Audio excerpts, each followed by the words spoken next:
Hello y'all, it's Valerie here from Pisces Mountain Farm, and today I'm going to be taking you on a little farm tour and talking about some of the changes that are getting ready to come up. As always, I'm going to start here on my steps. If you look to the right,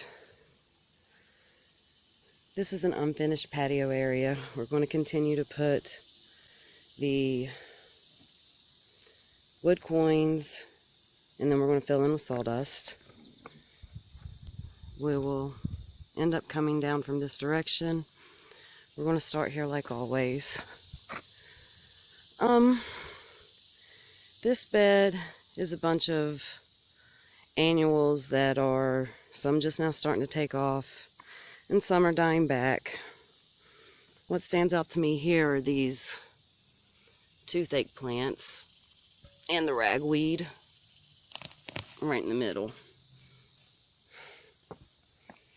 We also have these celojas finishing up. I'm waiting to collect seeds.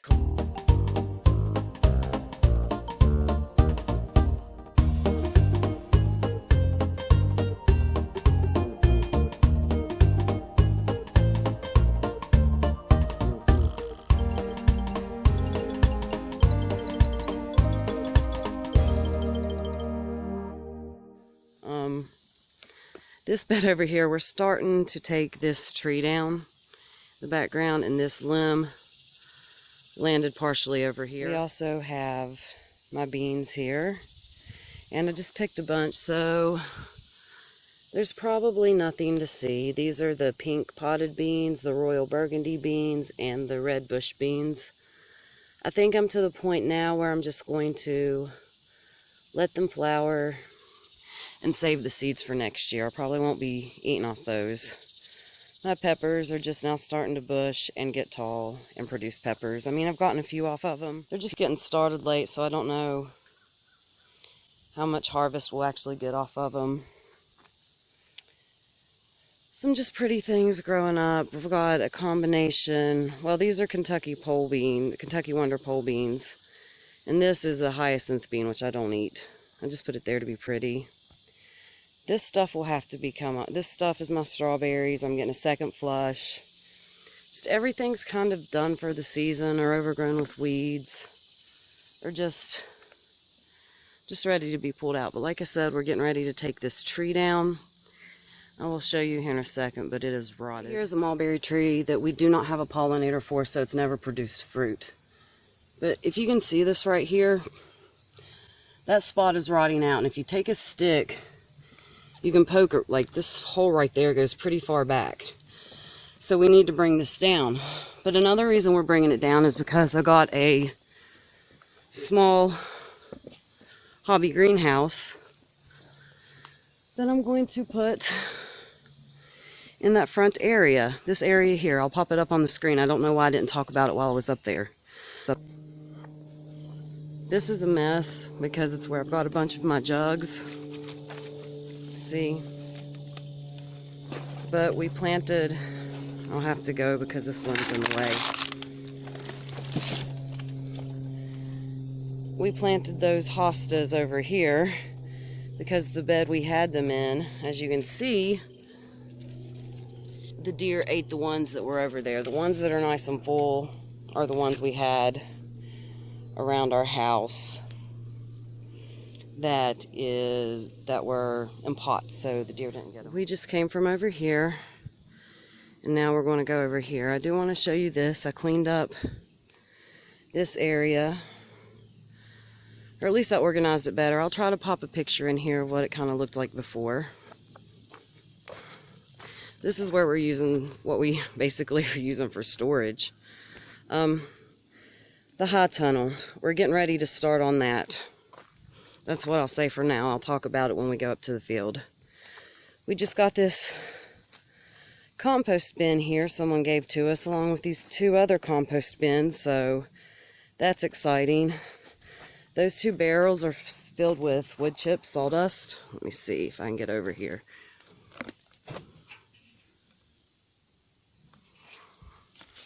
And then that bathtub is a cast iron tub that needs to go in our bathroom. I put all these rings here, and I've got a really cool use for those. I'm going to try to use those to make some terraced beds.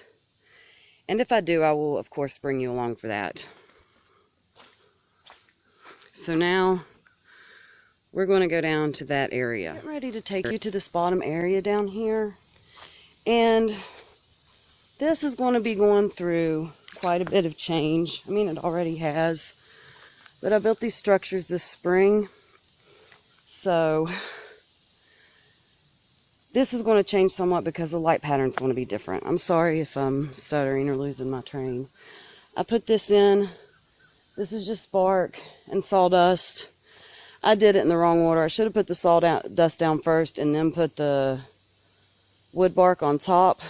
But I did it this way, which is fine. The more it rains, it'll get washed down into the cracks, and I think it'll look better. But I got that down to help control the weeds here. And I'm going to, this area here, I'm going to kind of mimic this area here, which isn't in bloom right now, but there's a bunch of astilbes and hostas and even a lady's mantle in this area. And I'm going to copy that over here under this bush. This structure is going to be removed. My rutabagas are finally starting to bulb. I put them in the ground a long time ago, and they've been eaten by bugs. But they're finally starting to, I don't know if you can see that, bulb and get some size. My hot peppers aren't doing great, but up until a couple of days ago, this was completely covered by weeds. Let's talk about these broccoli plants. I have just left them. They started to bolt as soon as I planted them, basically, but I left them in the ground. And I would say these are up to my chin. Let's see if I can go over here and stand on a plane that's similar, because, you know, let's see. Okay, they're not up to my chin. Let me get down in this bed. See how tall that broccoli plant is from this side? I'm standing right beside of it in the bed. Alright, I just wanted to show you. My green pepper plants are starting to green up now that I removed the weeds. Look at that pretty variegation. That's a fish pepper. This cabbage plant was finally starting to head up. Don't think there'll be cabbage on that one. I mean, there's cabbage, but we're not going to eat it. And I planted these leeks this year from seed, and it's already going to seed, and I thought they were biennial. And it's only that one. None of the rest of them seem to be throwing up shoots, so weird. Okay, I've got celery here, and it's growing, but it's not getting very thick or very tall. That could be because of my rocky ground. My hot peppers are behind me, so this is where I had my potatoes at, and I'll put a little video right here of my last harvest that I got off of them.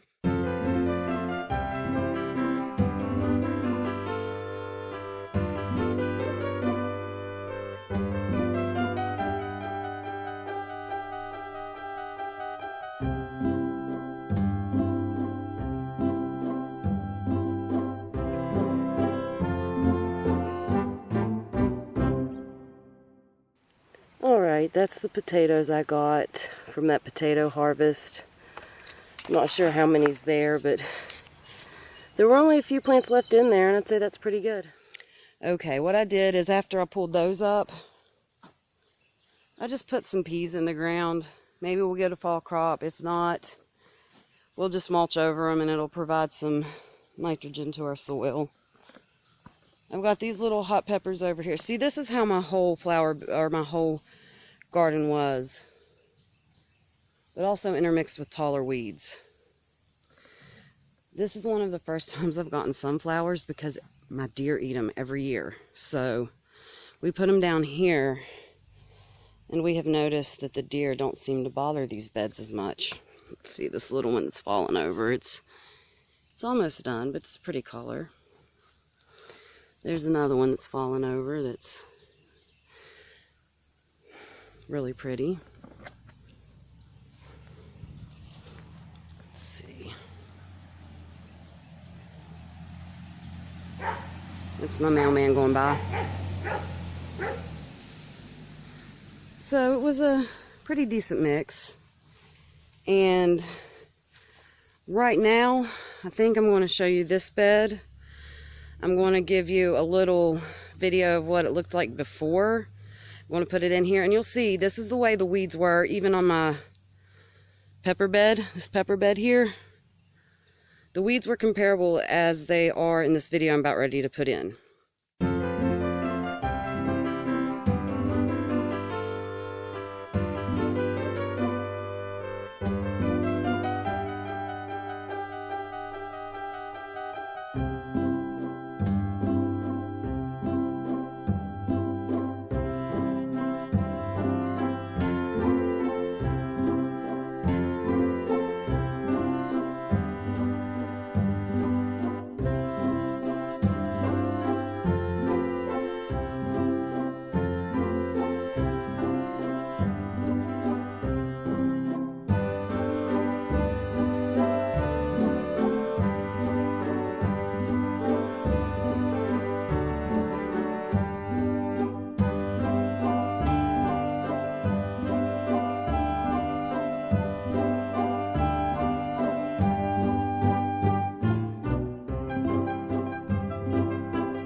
Let's talk about this kohlrabi plant.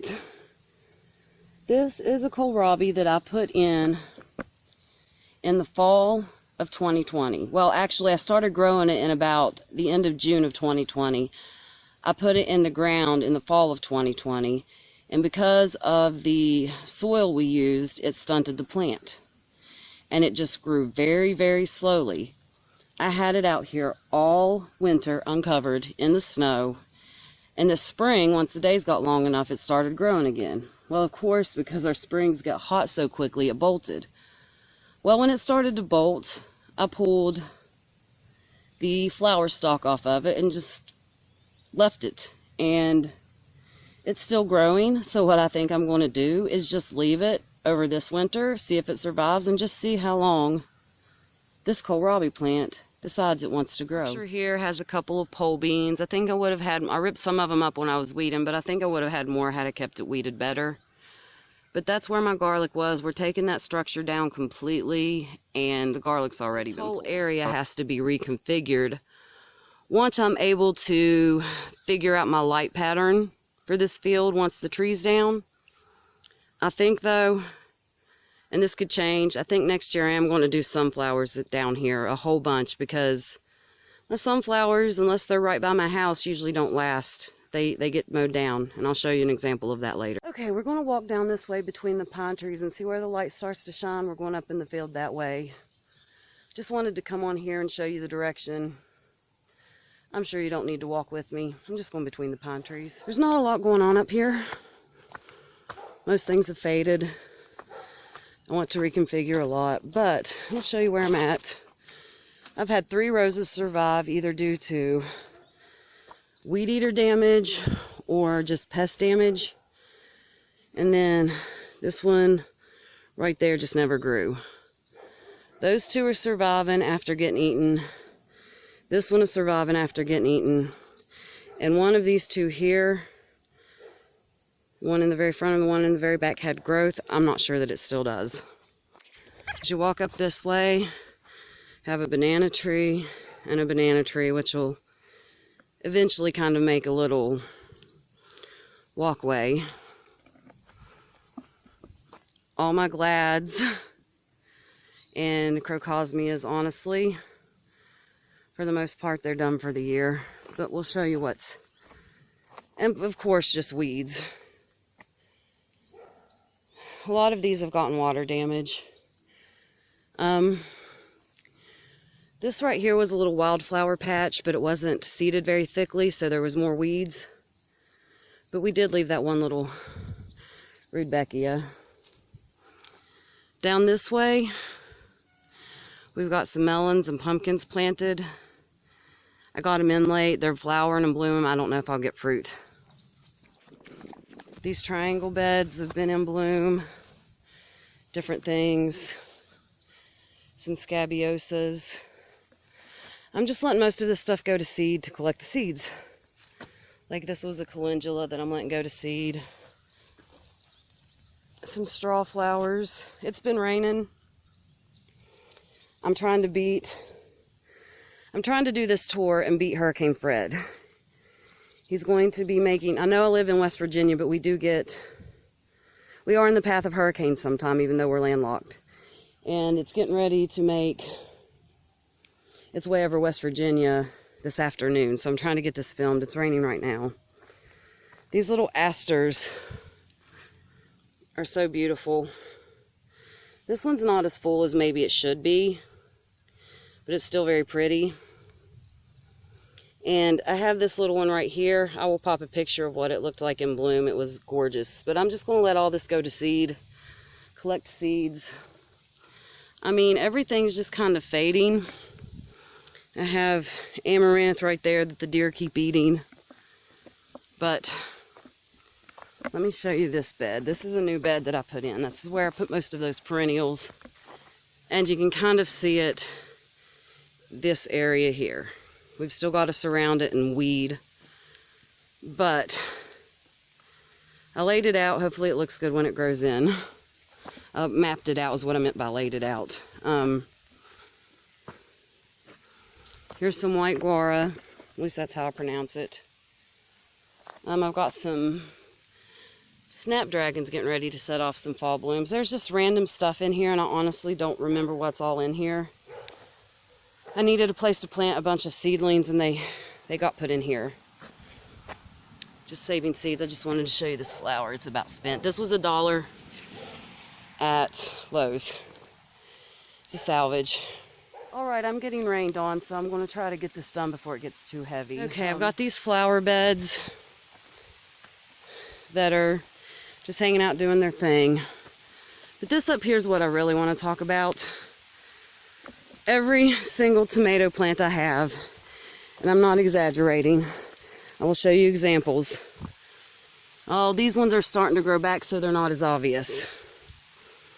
Maybe down here. My beans struggled. They never took off and surrounded. I feel like they didn't have enough nitrogen. I could be wrong. I am going to get soil samples done. But my tomatoes, here's a good example. Every single one of them has been cut off by deer, or topped by deer. They're starting to flower, even though they've been topped. I don't know if we're going to get any fruit. I think what we're going to do, since this area is just being eaten down by deer, is we're going to go ahead and start putting our high tunnel up. And we're just going to rip out the ones that are in our way and leave everything else. And basically just start getting this ground prepped for next spring, because that high tunnel is going to take some time. Plus I have that little greenhouse to put up, and those are going to be pretty big projects that are going to take most of the fall. So that's kind of the plan up here. We are just going to work more on the irrigation. Sorry, the sun was in my eye for a split second, even though it's overcast. We're going to work on the irrigation. We're going to weed, put more sawdust down, and start the high tunnel. And just, if something's in our way, it'll either get trampled or pulled up. And if it's not, it will continue to grow, and maybe we'll get some fruit off of it before the end of the year. I just wanted to show you what I mean about deer damage. These are the sunflowers I planted up here. Some of them are trying to grow back with little blooms, and they'll be cute, but they could get eaten again before they actually bloom. See those over there? Those little ones, they're starting to get blooms too, but they've all been topped. I just wanted to get a quick shot of this amaranth because it still has beautiful color. All right, if you look over that way, that's where my currant tomatoes are. And I had my onions planted right there. We're not going to walk all the way over there because it's so weedy, but I'll kind of give you a glimpse of it as we walk by. This rain is making it really, really humid, and my hair is getting wet. Over there's where, in that wooden area is where I had my onions. They did not get very big, but they've gotten big. They got bigger than I've ever grown them before. So I consider that a win. It's due to my rocks. But that's where my current tomatoes are. But as you can see, it's an overgrown mess. I've been neglecting it. I'm not going to go up there. There's really nothing to see except for overgrown weeds. You might see an okra seed pod. But we're going to go down this way. This is where we came from. Elderberries. The birds got most of them. There are a few ripe ones on there still. Some of them are probably overly ripe. Okay, this is beside my house, and we do have stuff there that will need to go in the building once it's done, but I did want to jump on here and show you.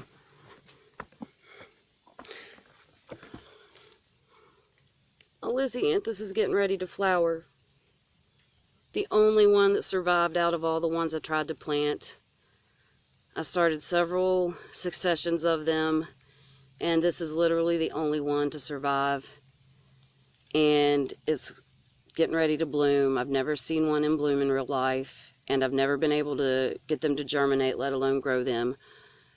But due to some awesome Facebook groups and just gardeners I've met along the way, I've got my first successful Lisianthus, even though it's the only one. It gives me hope, and I can't wait to see it bloom. And like with everything else, I'm saving seeds, even though these seeds are like dust. Someone sent me seeds in a seed trade, and when I say they're like dust, they are like dust. So, yeah, I just couldn't leave off this video of the farm tour without showing you the thing that I've been waiting the longest to see. So I don't know what this next phase is going to look like. Things aren't as beautiful as I thought they would be, but I'm super excited. I was down a little bit because everything's stunted. Nothing's growing except the weeds. And I knew going into it it would be this way, but I was so discouraged and felt like I wasn't a good enough gardener or a good enough farmer or whatever you want to call it. But at this point in the season, I'm actually okay with giving up this season. We're going to get this greenhouse and this high tunnel done, and it's just going to, I think, enhance everything and enable me to make those beautiful gardens I see become a reality. Plus, it'll help stop the pests. I know this wasn't the greatest garden tour. There wasn't a whole lot to see, but I do have a bunch of projects coming up that I hope to take you along with me. Building soil, how to terrace a hillside, alternative ways to do things, because honestly, I just use what I've got. I don't have the investment funds right now to do everything I want. I do have some investment funds, but not to do what I would exactly want. So I'm trying to find alternative ways that are maybe you reusing things you can get a hold of, or where you can find something similar to what I'm using and kind of make it your own. And I want to bring you guys along for the journey, so hopefully you get excited about those projects. And if you have enjoyed this at all, thank you for hanging out. I appreciate it. Like and subscribe if you feel like that's what you want to do. It really does help me out. Until next time, guys, I really appreciate it.